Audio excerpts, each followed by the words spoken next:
ایک بار پھر سوچ لو، چڑیا سی تو ہو، گزارا کر لو کہ اس طوفان کے ساتھ۔ آئمہ لاؤنج سے فارس کی آواز آئی۔ اب کیا کر دیا میں نے؟ وہ وہیں سے چلائی، پھر لائم جوس ایک ہی سانس میں چڑھا کر اسٹول سے اتری۔ ابھی چلتی ہوں، پھر آؤں گی، پھر مل کر ڈسکس کریں گے کہ اس دیو کو کیسے قابو کرنا ہے۔ اینڈ پلیز، اگر تم فارس بھائی کی کوئی امپلائی ہو تو ان کے روب میں مت آنے کی ضرورت نہیں ہے، جسٹ ریلیکس، ٹھیک ہے نا؟ اور مسز شیرازی کہاں ہوں گی؟ وہ اس وقت سو رہی ہوں گی۔ انہیں بتا دینا آئمہ آئی تھی، ان سے پھر ملنے آؤں گی۔ فلائنگ کس دے کر وہ فارس کے ساتھ مدافعانہ انداز میں لڑتی الجھتی باہر چلی گئی تھی۔ جنت کی خاموش نگاہوں نے گلاس وال کے اس پار فارس کا دور تک تعقب کیا تھا۔ خوش ہو؟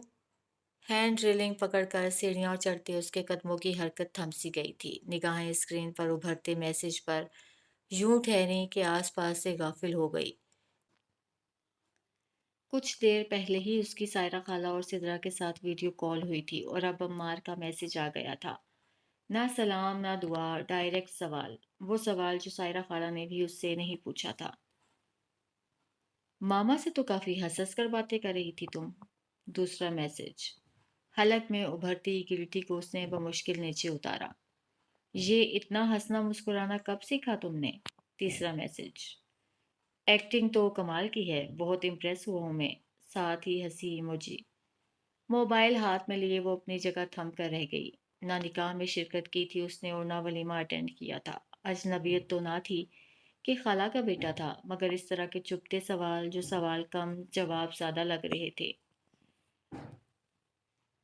وہ اس کے لیے بھائیوں جیسا تھا، شفیق، مہربان، احساس کرنے والا، ذرا ذرا سی بات پر اس کے لیے آپے سے باہر ہو جانے والا۔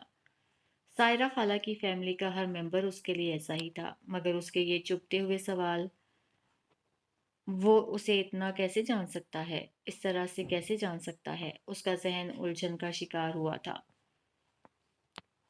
کیسے ہو عمار؟ اس نے سنبھل کر میسج ٹائپ کیا تھا۔ کیا میں اسے اپنے سوالات کا جواب سمجھوں؟ جواب آیا۔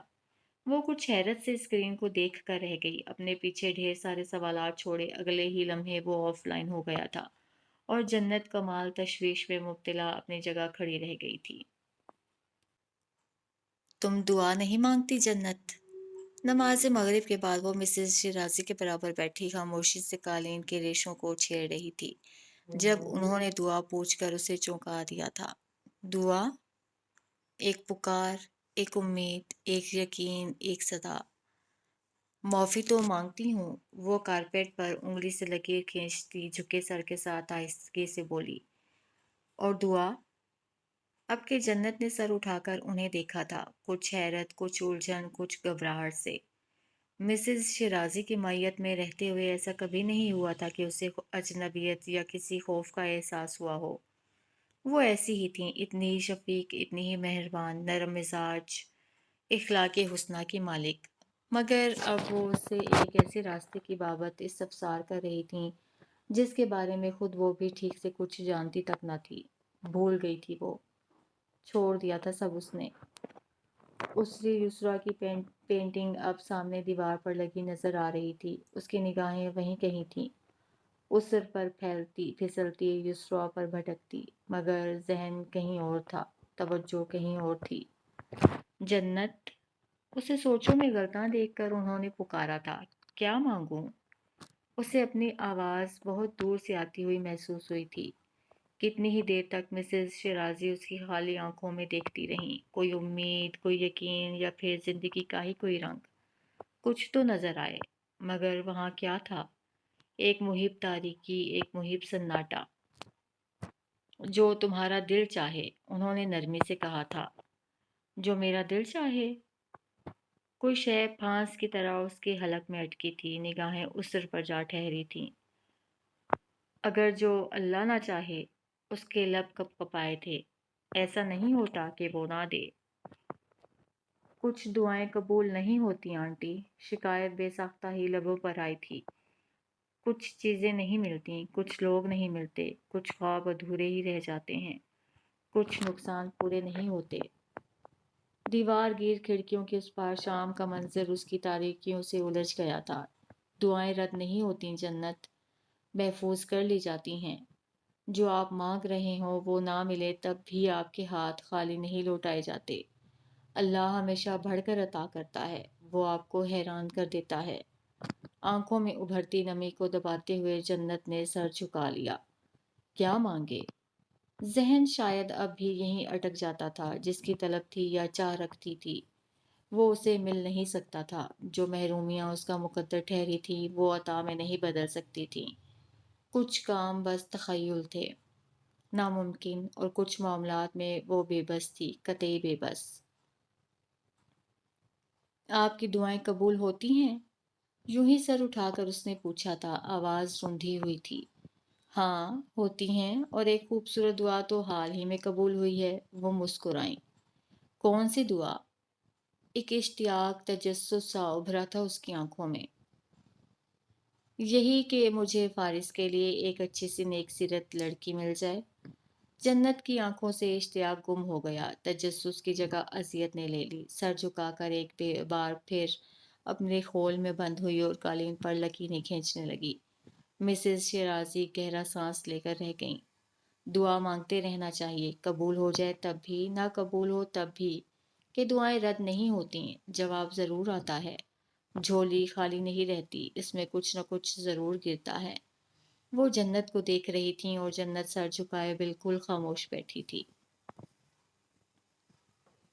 افق سے زمین پر اترتی شام کے رنگوں میں آج ستاروں کا راج تھا، جو امید کا روپ دھارے اس کی آنکھوں میں جگمگا رہے تھے۔ ڈائننگ ٹیبل کو مختلف ڈشز سے سجانے کے بعد جب وہ پانی کے گلاس لیے واپس آئی تھی تو فارس وجدان صدر کرسی سنبھال چکا تھا۔ سیاہ ٹراؤزر پر سفید شرٹ میں ملبوس وہ عام سے حلیے میں تھا۔ فراخ پیشانی پر بال بکھرے ہوئے تھے، آنکھوں میں سختی تھی، نہ ہی خفگی کا کوئی تاثر، مگر وہ جانتی تھی اگلے چند لمحوں میں اس کے چہرے کے تاثرات کیسے ہونے والے تھے۔ وہ کرسی کھینچ کر بیٹھی تو فارس کی بھاویں سکڑ گئیں۔ غالباً وہ شام کے کھانے پر اس کی موجودگی کی توقع ہرگز نہیں کر رہا تھا۔ عموماً وہ بھی مسز شیرازی کے ساتھ جلد ہی کھانا کھا لیا کرتی تھی، کیونکہ فارس کچھ تاخیر سے گھر آتا تھا اور انہیں وقت پر میڈیسن لینا ہوتی تھی۔ مگر آج اس نے ایسا نہیں کیا تھا۔ آج وہ فارس وجدان کی منتظر رہی تھی۔ ممی کہاں ہیں؟ اپنی پلیٹ میں پلاؤ ڈالتے ہوئے وہ ملازمہ سے پوچھ رہا تھا۔ آنکھوں میں اب بے نام سی خفگی لہرا رہی تھی۔ صاحب وہ اپنے کمرے میں ہیں۔ کھانا گل خان نے بنایا ہے؟ اس نے پہلے چمچے کے ساتھ ہی اچانک پوچھا تھا۔ اس کے انداز، رویے اور لہجے سے کچھ خائف ہو کر جنت نے حلق میں ابھرتی گلٹی کو بمشکل نیچے اتارا تھا۔ ملازمہ نے ایک نظر جنت پر ڈالی تھی، پھر اس نے نفی میں سر ہلایا۔ آج کا کھانا جنت میم۔ جملہ مکمل ہونے سے پہلے ہی وہ پلیٹ میں چمچ پٹخ کر اٹھ گیا تھا۔ جنت کے چہرے پر سایہ سا لہرا گیا۔ گل خان کہاں ہے؟ اب وہ انتہائی غصے کے عالم میں ملازمہ سے پوچھ رہا تھا۔ وہ 8 بجے اپنے کوارٹر چلا گیا تھا۔ ملازمہ بھی ایک لمحے کے لیے جیسے اس کے غصے سے خائف ہوئی تھی۔ زیر لب کچھ بڑبڑاتے ہوئے وہ پاؤں پٹک کر باہر نکل گیا۔ اب گل خان کی خیر نہیں۔ ملازمہ کے چہرے پر بھی ہوائیاں اڑی ہوئی تھیں۔ جنت کمال اپنی جگہ پتھر ہوئی بیٹھی تھی۔ اتنی نفرت! اس کا سانس رکا تھا۔ نگاہیں میز پر سجی انواع و اقسام کی ڈشز پر ٹھہر سی گئی تھیں۔ نفرت سے لڑنے کے لیے محبت اس کے پاس نہیں تھی، لیکن ایک کوشش کہ شاید رویے سے کام چل جائے، اخلاق اور خدمت سے فرق پڑ جائے۔ لیکن اس سے فرق نہیں پڑتا تھا، بالکل فرق نہیں پڑتا تھا۔ کپ کپاتی انگلیوں سے گال پر پھسلتی لٹ کو پیچھے ہٹاتے وہ کرسی دھکیل کر اٹھ گئی تھی۔ مارے خفت، شرمندگی اور بے عزتی کے احساس کے تحت اس کا چہرہ سرخ پڑ گیا تھا۔ عجلت میں سیڑھیاں چڑھتی وہ کمرے میں بند ہو گئی۔ کچھ وقت اس نے بالکنی میں گزارا تھا، کھلی فضا میں بھی اسے سانس لینے میں دشواری ہو رہی تھی۔ یہ ایک کاغذی رشتہ ہے جنت کمال، یہ صرف کاغذ تک محدود رہے گا۔ ممی کو ایک بہو چاہیے تھی، صرف ایک بہو۔ یہاں صرف بہو بن کر رہو، بیوی بن کر میرے سر پر مسلط ہونے کی کوشش بھولے سے بھی مت کرنا، ورنہ بہت برا کروں گا میں۔ واش بیسن پر جھکے اس نے ٹھنڈے پانی کے چینٹے اپنے چہرے پر مارے تھے، پھر اس نے سر اٹھا کر خود کو آئینے میں دیکھا تھا۔